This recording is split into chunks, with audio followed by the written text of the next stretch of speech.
Myself, Ajmer Singh Malik, Professor in Public Administration, Kurukshetra University, Kurukshetra. Let's take formal control or the methods of the formal control first, and in case of formal control, let's take the internal mechanism or the internal formal control first.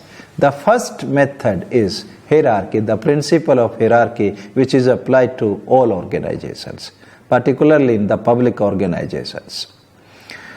What is hierarchy? Generally, we consider that under this principle, there is a senior-subordinate relationship in the organization. Or, in other words, we can say the personnel in an organization, those are bound by senior-subordinate relationship. And authority flows from top to the bottom. Means the subordinate are superior in terms of the authority possessed by them, and the subordinates are inferior in terms of the authority endowed to them.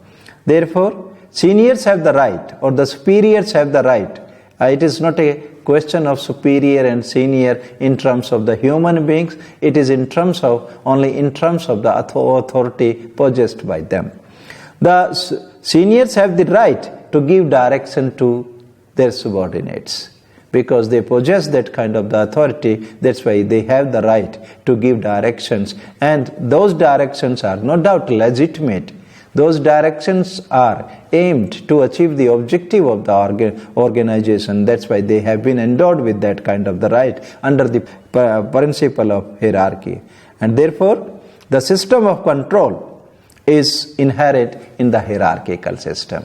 If someone is not behaving as per expected manner, if the actions of some subordinates are not directed towards the achievement of the goals, naturally, senior will direct the subordinate to take the corrective steps or persuade the subordinate to take the steps so that the objective or the goals of the organizations may be achieved in a desired manner. So this is the first technique or first method of formal control, formal, and that is also internal control. Second method of formal and internal control is rules and procedure. Every organization frames certain rules and procedures which guides the administrative functionaries in discharging their administrative functions. Max Weber also stated that rules and procedures ensure regularity and standardization of work. Means that there is a regularity in performing certain things as well, or continuity in performing certain things, as well as there is a standard of work. How the administrative functionary will perform their functions, that is standardized by the rules and regulations or the rules and procedures, whatever you call it. There may be the procedure for motivating the personnel working in an organization. That those are laid down. The procedure, how to motivate the person so that they work, they discharge their obligations entrusted to them, which is crucial and very vital for the achievement of the objective. And at the same time, when motivating, there are guidelines for motivating the personnel. Also, there are the guidelines for taking disciplinary actions against those personnel which are not submitting to the persuasion of the senior officers or whosoever the supervisors or whosoever the controlling officers of those particular. Naturally, rules and procedure are laid for that, and that tool is again. That is, disciplinary action may be taken against that kind of the civil servant. And in this way, we say, when we have both the rules and procedure, motivating factor as well as the disciplinary actions, and that is an effective tool for controlling the behavior of the personnel working in an organization, and that leave a little space for the deviation, little space for the personnel to deviate from the rules and procedure. This is an important innovation, and this is important formal and internal control method in the organization, so that the people may work as per the norms, as per the expectation, and contribute for the achievement of the goals. The third method is budget. Generally, this is a very common understanding. Money makes the mayor go. Or in other way, we can say finance is the lifeblood of each and every organization. And in the organization, budgets are allocated by the competent authority. As for example, if we take the government of India, finance ministry prepares the budget, it allocates the budget to the different department, different ministry for different activities. Even activities are subdivided. For each and every kind of the activities there is allocation. In the similar way, organization, any kind of organization, public or private. Here we are concerned with the public organization, but it may be applied to anywhere. The budget is allocated, it is sanctioned. It is sanctioned by the parliament or by the legislature. Naturally, the purpose or the activity and the amount is prescribed in that sanction or in that allocation. And budget is appropriated, means it is that money is spent on that particular activity for which it is allocated by the legislature or allocated for the purpose. And even if there is also a provision, and according to certain procedure, that the amount is not an adequate one, then in that circumstances money may be reappropriated as by the competent authority, naturally that is the parliament, that is the legislature, and on the basis of certain rational reasons. Therefore, when each and every activity of the organizations which can be operated only with the means of the financial allocation, and by restricting or by controlling the budget of particular organization, naturally we can keep a formal and internal control over the organization, over the employees working in that organization. The fourth method of control is specifying the targets. In another word, we can say by laying down certain specific targets for each and every activity, for each and every organization, for each and every subunits of the organization, whatever you call it. But given the nature of work, if we say it is somewhat difficult to lay down the specific target for the administrative functionaries, means there may be the managerial job, there may be the policy, we have to take the policy decisions. Sometimes it is the administrative functionary, and that kind of the activity cannot be measured.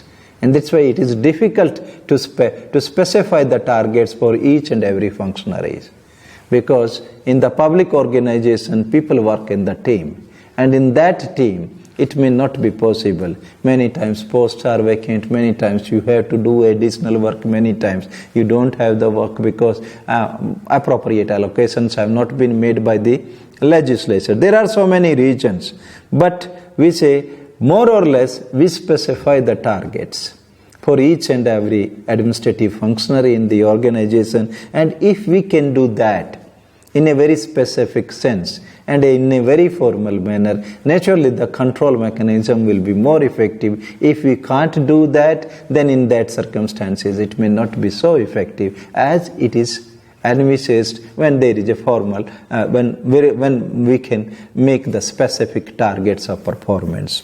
But we say the targets are also specified for another purpose, that is to motivate the employees, so that they may make their efforts to achieve those targets, and even beyond that targets, if they want to excel, there may be social, economic and different kind of the needs, and the people may be more motivated, or personnel, the administrative functionaries may be motivated to achieve those targets. And naturally, this is another tool of internal and formal control.